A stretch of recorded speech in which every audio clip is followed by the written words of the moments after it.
معزز سامعین، ربیع الاول کا مہینہ ایک اعتبار سے سارے مہینے حتیٰ کہ رمضان المبارک سے بھی افضل ہے۔ ایک اعتبار سے، مجموعی اعتبار سے تو رمضان المبارک سب سے افضل ہے۔ اس اعتبار سے کہ ربیع الاول میں ہی نبی کریم، نبی رحمت، امام الاولین والآخرین، فخر دو عالم، حبیب کائنات، آمد مجتبیٰ، پیارے مصطفیٰ، حضور پر نور، حضور خاتم النبیین صلی اللہ علیہ وسلم کی دنیا میں تشریف آوری یقیناً ربیع الاول میں ہے۔ تو انسانیت کے لیے اللہ تعالیٰ کا یہ جو انعام ہے کہ نبی آخر الزمان کو بھیجا، نبی رحمت بنا کر، رحمت للعالمین، وما ارسلناک الا رحمت للعالمین، آپ کا وجود اطہر ساری انسانیت، جن، ملائکہ، پرند، درند، تمام مخلوقات کے لیے رحمت۔ تو جس مہینے میں حضور پاک کی آمد ہے اور اللہ تعالیٰ کے اس عظیم انعام و احسان کی تکمیل ہے، جسے اللہ نے خود قرآن میں کہا لَقَدْ مَنَّ اللَّهُ عَلَى الْمُؤْمِنِينَ إِذْ بَعَثَ فِيهِمْ رَسُولًا مِّنْ أَنفُسِهِمْ يَتْلُو عَلَيْهِمْ آيَاتِهِ وَيُزَكِّيهِمْ وَيُعَلِّمُهُمُ الْكِتَابَ وَالْحِكْمَةَ وَإِن كَانُوا مِن قَبْلُ لَفِي ضَلَالٍ مُّبِينٍ۔ اللہ قرآن مجید میں واحد یہ نعمت ہے جس کو احسان کے لفظ سے بیان فرما رہے۔ اللہ فرماتے ہیں کہ اللہ نے مومنوں پر احسان کر دیا، مومنوں پر احسان کر، مسلمانوں پر احسان، انسانوں پر احسان، احسان کیا کہ انسانوں میں سے، مسلمانوں میں سے، مومنوں میں سے انسان کو نبی بنا کر بھیجا، انہیں میں سے۔ اور اس نبی کی دنیا میں تشریف آوری کے 4 بڑے مقصد ہیں۔ یتلو علیہم آیاتہ، میرا آخری نبی دنیا میں آ کر انسانوں کو رب کا قرآن سکھاتا ہے۔ یتلو علیہم آیاتہ، قرآن کیسے پڑھنا، قرآن کیسے پڑھنا ہے، کہاں رکنا ہے، کہاں ٹھہرنا ہے، کس حرف کو پر کرنا ہے، کس کو باریک کرنا ہے۔ اللہ نے نبی پاک پر قرآن اتارا، جبریل امین کے ذریعے اللہ نے حضور کو پڑھایا، حضور پاک نے صحابہ کو پڑھایا، صحابہ نے تابعین کو پڑھایا، تابعین نے اپنے شاگردوں کو پڑھایا، چلتے چلتے ہم تک آیا اور علماء کے ذریعے، حفاظ کے ذریعے انسان سیکھ گئے۔ آج خود قرآن صحیح پڑھ بھی نہ سکتے، اس لیے جنہوں نے پڑھنا نہیں سیکھا ان کو نہیں آتا۔ قرآن سیکھو۔ نبی پاک کی دنیا میں تشریف آوری کا یہ بڑا مقصد ہے، یتلو علیہم آیاتہ، کہ وہ لوگوں کو رب کا قرآن پڑھنا سکھاتا ہے، وَیُزَکِّیہِم، لوگوں کا تزکیہ کرتا ہے، ان کے دلوں کی صفائی۔ ایک ہوتی جگہ کی صفائی، جسم کی صفائی، میل کچیل بہر کا ہوتا ہے، ایک دلوں کا میل ہے، دل کے اندر دنیا کی محبت، شہرت کی محبت، کینہ، بغض، حرص، تکبر، شہوت، میں تو دھیان دو، یہ دلوں کا درد ہے۔ آپ کا کوئی ہسپتال ایسا ہے جہاں دل کی صفائی ہوتی ہو؟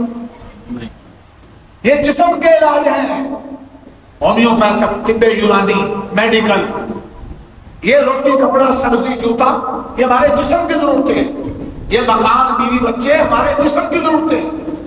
جسم چاہتا ہے مرد کا جسم کی عورت ہو، عورت چاہتی جس مرد ہو، یہ خوراک، یہ ٹھنڈی ہوا، جو سردیوں میں گرمائش، یہ ہمارے جسم کی ضرورتیں ہیں۔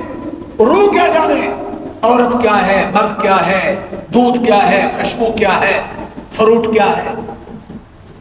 تو وہ جو دل کی خوراک ہے وہ اللہ کا قرآن ہے، ذکر ہے، درود شریف ہے، اللہ کی محبت ہے، اللہ کا خوف ہے، آخرت کی فکر ہے، مرنے کا دھیان ہے، یہ دل کی اصلاح۔ اور دل کی بیماریاں تکبر، حرص، شور، شہوت، جس نے تباہ کر دیا۔ پڑھا لکھا بھی قوم کو نوچ رہا ہے، ان پڑھا بھائی بھائی کو کھا رہا، انسانیت کے قاتل۔ یہ جو دلوں کی محنت ہے، نبی پاک کی دنیا میں تشریف آوری کا یہ دوسرا بڑا مقصد۔ وَيُعَلِّمُهُمُ الْكِتَابَ، قرآن مجید کا ترجمہ اور مفہوم ایتوں کی تشریح بتلانا، یہ تیسرا بڑا مقصد ہے۔ والحکمہ، قرآن مجید کے احکام پر عمل کا طریقہ بتلانا۔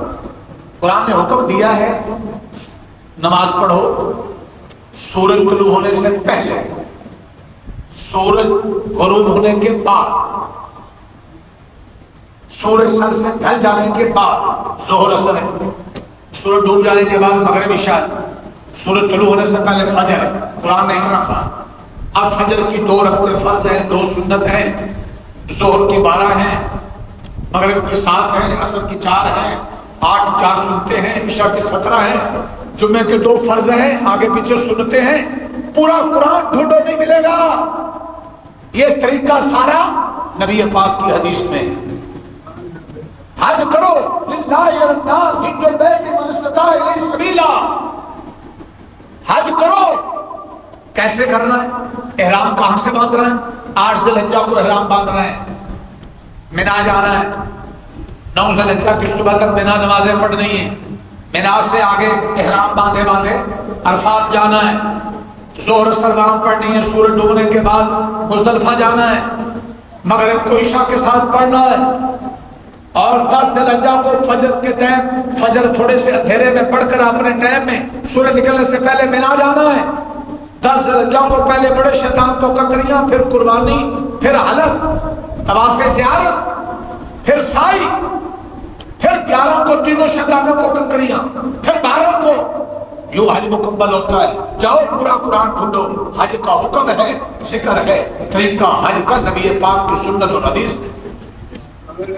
زکات دو، 81 بار قرآن میں نماز اور زکات اکٹھا ہے، لیکن زکات کیسے لینی؟ سونے کی زکات کیا ہے، چاندی کی کیا ہے، بکریوں کی کیا ہے، اونٹوں کی کیا ہے، زمین کی پیداوار کا اوشن کتنا ہے، وہ زمین کی پیداوار جو بارش کے پانی سے ہوتی ہو، ہر پیداوار، سبزی، فروٹ، یعنی گندم، چاول، ہر ایک کا 10واں حصہ اللہ کی راہ میں دینا زکات کی طرف فرض ہے۔ اور وہ زمین، زمینداروں کو بتلاؤ، وہ پھل، باغ، اناج، غلہ جو پانی خرید کر لگانا پڑتا ہو، پمپ لگا کر دینا پڑتا ہو، فلٹر کے ذریعے دینا پڑتا ہو، خرچہ کرنا پڑتا ہو، اس کا پیداوار کا 10واں حصہ زکات کی طرف فرض ہے۔ اپنے بچوں کو کھلائیں گے تو حرام ہوگا۔ آتو یوم آتو حقو یوم حسادی، اللہ قرآن میں کہتا ہے جس دن کھیتی کاٹو، اللہ کا فرض کیا ہوا حق غریبوں تک پہنچاؤ۔ یا ایھا الذین آمنوا انفقوا من طیبات مما اکسبتم مما اخرجنا لکم من الارض، جو حلال کماتے ہو اس میں سے اللہ کی راہ میں دو، اور جو زمین پیداوار دیتی اس میں سے دو۔ قرآن میں حکم ہے۔ یہ تفصیلات کہاں سے ملیں گی؟ نبی پاک کی حدیث اور سنت سے۔ نکاح کا طریقہ سنت اور حدیث سے ملے تو نبی پاک صلی اللہ علیہ وسلم کی سنت اور حدیث یہ قرآن مجید کی تشریح ہے، قرآن مجید پر عمل کرنے کا طریقہ ہے۔ اس لیے گمراہ فرقے یاد رکھیے، انہوں نے حدیث کا انکار کیا۔ جتنے فتنے ہیں دنیا میں ان کی بنیاد زیادہ تر حدیث کا انکار ہے۔ یہ گاندھی کے نام سے ایک فتنہ ہے، لوگوں کو سمجھ نہیں آتی قرآن سننا، قرآن سننا۔ قرآن مجید کی 7 قراتیں ہیں اور ہر قاری کے 2 راوی ہیں، اور 10 قراتوں کے 20 راوی، اور ہر راوی کے 4 طریقے، 80 طریقوں سے قرآن پڑھا جا سکتا ہے۔ ہمارے ہاں روایت حفص ہے، دیگر اسلامی ملکوں میں دوسرا طریقہ، وہ اس کے علاوہ سب کا انکار کر رہا ہے۔ سنت سے مراد سے حضرت ابراہیم کی 20 سنتیں لے کر باقی سنت کا انکار ہے۔ اس لیے کھلی داڑھی سے بھی گئے، پردہ بھی ختم، قرآن سنت کا نام لے کر لوگوں کو گمراہ۔ ہر ایک کی نہ سنے، نہیں انجینئر ہے جیل میں تو جا کر نقشے بنائے، بلڈنگیں بنائے، ڈاکٹر ہے تو لوگوں کا علاج کرے، موچی ہے تو جوتے کاٹے، جس کا کام اس کو سوچے۔ کچھ نہیں، کوئی ادھر سے اٹھائی، کوئی ادھر سے اٹھائی۔ پوچھو گاندھی سے، جیلوی سے، قادیانیوں کے خلاف کیوں نہیں بولتے؟ ان کو کہو یہودیوں کے خلاف کیوں نہیں بولتے؟ ان کو کہو منکرین حدیث کے خلاف کیوں نہیں بولتے؟ یہ کافروں، دشمنوں کے خلاف نہیں بولیں گے، یہ آپ کو مسلمانوں کے خلاف بدگمان کرنے کے لیے علماء سے، دین سے، یہ ان بیرونی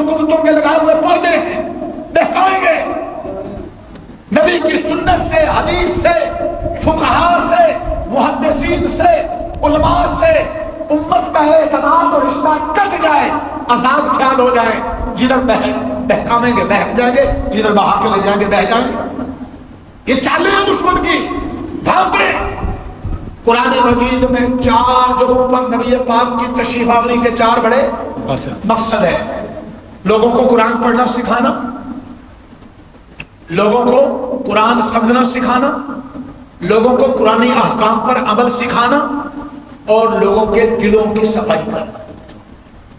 یہ 4 کام جو مسلمان کر رہے ہیں وہ نبی پاک کی بعثت اور تشریف آوری جو ربیع الاول میں آپ کی ولادت ہوئی، 40 سال کی عمر میں نبوت ملی، مکہ سے آپ نے مدینہ ہجرت بھی ربیع الاول میں کی، ولادت بھی ربیع الاول میں ہوئی، آپ اس دنیا سے رخصت بھی ربیع الاول میں ہوئی۔ 3 کام ربیع الاول میں یقینی ہے۔ آپ کی ولادت ربیع الاول میں، وفات ربیع الاول میں، ہجرت ربیع الاول میں۔ ہم جھنڈیاں لگا کر، چند نعرے مار کر، چند جلوس نکال کر 2-4 بہنوں کو جائیداد میں حصہ نہیں دیا، سود کا مال ہے، جھوٹ کا مال ہے، یہودیوں کے خلاف کھڑے نہیں ہوئے، پیپسی ٹیم مصنوعات کافروں کی ہیں جی، سارے نبی کے سارے دین کو زندگی سے نکال دیا۔ اب 4 جھنڈیاں لگا کر، 4 نعرے مار کر، ایک آدھی دیکھ دے کر سمجھیں کہ ہم عاشق رسول ہیں۔ ڈھونڈیں صحابہ رضوان اللہ اجمعین سال کے 12 مہینوں میں سے صرف 1 مہینے ربیع الاول کے عاشق تھے، بولو۔ وہ صرف ربیع الاول کے 1 مہینے میں حضور کو یاد کرتے تھے۔ زندگی کے ہر دن، ہر رات، ہر گھڑی، بند کمرہ، مجمع، خوشی، غمی، دوستی، دشمنی، آمدن، خرچ، سفر، حضر، بیوی، بچے، دشمن، حاکم، ہر جگہ پر یہ دیکھتے تھے کہ اللہ کا حکم کیا ہے، وہ ٹوٹے نہ، اور پاکیزہ نبی کا پاکیزہ طریقہ کیا ہے وہ ہم سے چھوٹے۔ یہ ہے صحابہ کی زندگی، یہ ہے سیدنا ابوبکر صدیق سے لے کر حسن حسین و معاویہ تک کی زندگی۔ آپ یہ خیال کر سکتے ہیں کہ صحابہ رضوان اللہ اجمعین، نبی پاک کی بیویاں اور بیٹیاں اور آپ کا گھرانہ، وہ 11 مہینے حضور کے حکموں کے خلاف چلتے ہو؟ نہیں۔ کبھی کبھی کو بات آپ کی مان لیتے ہو؟ آپ تصور کر سکتے ہیں؟ نہیں۔ سچی بولو۔ نہیں۔ سچی بولو۔ نہیں۔ وہ تو ایسے عاشق تھے، آپ کی زبان سے تھوک نکلا، اس تھوک کو زمین پہ نہیں جانے دیتے تھے، اٹھا کر جسموں میں مل دیتے تھے۔ آپ کے پسینے کو زمین پہ نہیں جانے دیتے، آپ ناک سے ریشہ نکالتے، اس ریشے کو جسم پہ مل لیتے۔ ایسے فرما بردار۔ احد کا میدان ہے، آپ مدینہ میں جو اللہ سب کو لے جائے، آمین۔ بڑا پہاڑ ہے، اس کے دائرے سب 3 ہجری جنگ لڑی، اللہ کے رسول زخمی ہوئے، دانت ٹوٹے، صحابہ شہید ہوئے، ایک ایک قبر میں کئی صحابہ دفن کیے جا رہے ہیں۔ زمین سخت تھی، کھودنی ہر ایک کے لیے علیحدہ قبر مشکل تھی، اور اللہ کے رسول زخمی، صحابہ زخمی، دشمن اسباب کے اعتبار سے طاقتور تھا۔ 2 باتیں کہہ رہا ہوں اس میدان کی، یہ سیرت ہے، یہ ربیع الاول کا پیغام ہے۔ ان 3-3، 4-4، 10-10 لوگوں کو بخاری کی حدیث سے ایک ایک قبر میں دفن کیا جا رہا ہے، اور اللہ کے نبی نے کہا سارے صحابہ سارے دشمن کے مقابلے میں لڑنے والے، حضور پاک کے دیوانے اور مسلمانوں کا سب سے پہلا طبقہ جن کے بارے میں قرآن نے کہا اولئک هم الصادقون، یہ سچے، اللہ ان کی سچائی کی تعریف کر رہا ہے۔ اولئک هم المؤمنون حقا، اللہ قرآن میں کہتا ہے یہ سچے مومن ہیں، اللہ ان کے ایمان کی تعریف کر رہا ہے۔ اللہ کہتا ہے کاتب فی قلوبہم الایمان، ان کے دلوں میں ایمان ہم نے لکھ دیا، اللہ ان کے ایمان کی تعریف کر رہا ہے۔ اللہ کہتا ہے تراہم رکعا سجدا، یہ میرے نبی کی جماعت کبھی رکوع میں کبھی سجدے میں۔ ایسے عظیم لوگ شراب جوا کھیل کے نہیں مر رہے، دشمن سے لڑتے ہوئے جہاد جیسی عبادت میں اللہ کے نبی کے ساتھ ہیں۔ ان میں سے بھی اللہ کے نبی نے کہا قبر میں قبلے کی طرف آگے اس کو کرنا ہے جسے قرآن زیادہ یاد ہے۔ سبحان اللہ۔ میرا نبی تو دفناتے ہوئے بھی قرآن والے کو کیا رکھے؟ آگے۔ اور ہم نے ہر اپنی زندگی میں قرآن اور قرآن والوں کو پیچھے، رشتوں میں پیچھے۔ بہو ہے نہیں، کمپنی اچھی نوکری کرے گی، پیسہ زیادہ لے کر آئے گی، دماغ ایسا ہے کہ یورپ رہتا ہے، فرانس رہتا ہے، پیسہ زیادہ آئے گا۔ ارے بیٹی کا رشتہ آ رہا ہے، ایک طرف پیسے والا ہے، ایک طرف قرآن والا ہے، قرآن والے کو آگے رکھو، اور بہو کا رشتہ آ رہا ہے، ایک طرف سرمایہ جہل والی ہے، دوسری طرف قرآن والی ہے، اس کو آگے رکھو، یہ محمد کی سنت ہے، یہ ربیع الاول کا پیغام۔ سبحان اللہ۔ مر گئے، باپ کا جنازہ نہیں آتا، گھر میں قرآن بند ہے، اس پر گرد پڑ رہی ہے، بت روز چھین رہے ہیں شیشے کے سامنے کھڑے ہو کر، میک اپ کر کے عورتیں گھروں سے باہر جا رہی، قرآن پاک پر مٹی پڑ رہی، وہ کبھی کھلے گا؟ اللہ کا نبی صحابہ میں سے بھی کہہ رہا ہے، بخاری کی حدیث کے قبر میں آگے کس کو رکھنا؟ ایک ملی یاد رکھنا۔ دوسری بات جو میں کہنے لگوں، اس موقع پر بھی دشمن کے تیر نبی پاک پر آ رہے ہیں، حضرت ابو دجانہ دشمن کی طرف تیر کر رہے ہیں، تیر تاکہ میدان جنگ میں بھی اپنے نبی کی طرف تیر نہ ہو، یہ ادب۔ 80 سے زیادہ تیر کھا لیے، پوری جسم اور کمر لوگ رہا، اپنے نبی کا ڈھال بن گئے، دفاع کیا، اپنے نبی پر تیر آنے نہیں دی۔ حضرت طلحہ دشمن تیر برسا رہا حضور پر، ان کا ٹارگٹ اللہ کے نبی تھی، حضرت ابو طلحہ نے ہاتھ آگے کیا، ایک تیر پھر ہاتھ آگے، دو تیر پھر ہاتھ، 80 سے زیادہ تیر کھائے، آپ نے نبی پر کوئی تیر آنے نہیں دیا۔ حضور پاک نے خوش ہو کر کہا، او طلحہ تیرے لیے جنت بھی واجب اور میری شفاعت بھی واجب۔ اے مسلمانوں، ربیع الاول کا مہینہ صرف جھنڈیوں میں نہ گزارو، صرف بریانی کے دیگوں میں نہ گزارو، ارادہ کرو، کرتے ہو کہ پوری زندگی آپ نے پاکیزہ نبی کی حدیث اور سنت کا بھی دفاع کریں انشاءاللہ، روگے انشاءاللہ، آپ نے نبی کی عزت کا بھی دفاع کریں گے انشاءاللہ، کسی کتے کو حضور پر بھونکنے نہیں دیں گے، کسی کو گستاخی کرنے نہیں دیں گے، کسی کو نبی پاک کے ناموس کے خلاف قانون بنانے نہیں دیں گے۔ بہر دنیا میں کبھی قرآن چلایا جاتا ہے، کبھی نبی پاک کی توہین کی جاتی ہے، اور ان توہین کرنے والوں کو پروٹوکول کے ساتھ رہائی کی جاتی ہے، اپنی سرپرستیاں ہوتی ہیں۔ کہیں ہم خود تو توہین نہیں کر رہے، داڑھی مونڈ کر گٹر کے باہر ہیں، 100 لاکھ انبیاء، 1.5 لاکھ صحابہ، اپنے بچے کی شادی میں کنجر مچا رہے ہیں، گانا گایا جا رہا موبائل میں گاڑی میں، حضور فرماتے ہیں میں گانا مٹانے آیا ہوں، میں قرآن کھلانے آیا ہوں، قرآن بند ہے، گانا کھلا ہوا ہے، کہیں ہم خود تو گستاخ۔ حضور فرماتے ہیں نماز میری آنکھوں کی ٹھنڈک ہے، نماز مومن کی معراج ہے، میں مسلمان کے لیے نماز تحفہ لایا ہوں۔ اللہ کے نبی بیماری کی حالت میں بھی نماز پڑھی، ہمارا جوان بوڑھا حاکم رعایا تندرستی میں نماز چھوڑے ہوئے، کیا یہ حضور پاک کی اور اللہ کی نافرمانی اور گستاخی نہیں کرو؟ کئی 100 بار نماز میں ہوگا۔ اللہ کے نبی کے دنیا میں تشریف آوری کے 4 بڑے مقصد قرآن میں 4 جگہ، قرآن پڑھنا سکھانا، قرآن سمجھنا، لوگوں کے دلوں پر محنت، کینہ شور شہوت نکالنا، محبت اللہ کی آخرت کی فکر بٹھانا۔ کیا یہ کام ہم کر رہے ہیں؟ اگر کر رہے ہو تو تم نبی کے مشن کو تھامے ہوئے ہو۔ جو لوگ یہ کر رہے ہیں، مساجد مدارس میں قرآن پڑھایا جا رہا ہے، سکھایا جا رہا ہے، یہ دلوں پر محنت کرنے والے لوگ، خانقاہوں میں اللہ والے، نبی کی سنت پر چلانے والے لوگ، یہ نبی پاک کی زندگی کے مقصد کو زندہ کیے ہوئے ہیں۔ یہ صرف سال میں 1 دن اور 1 مہینے کا کام، یہ پوری زندگی کا کام ہے، ہر دن کا کام ہے، ہر وقت دیانت، سچائی، حیا، ایمان، قرآن، حدیث، سنت، ادب، نماز، رشتوں کا شرم و حیا، نبی پاک کی سنت سیرت کی پہرے داری، اس کا ارادہ کرو۔ یہ ہے سیرت النبی، یہ ہے صحابہ کا طرز زندگی، یہ ہے اہل بیت کا طرز زندگی، یہ ہے مسلمان کی ذمہ داری، یہ ہے سیرت النبی کا پیغام، یہ ہے ربیع الاول کا پیغام۔ ارادہ ہے سب کا، آمین۔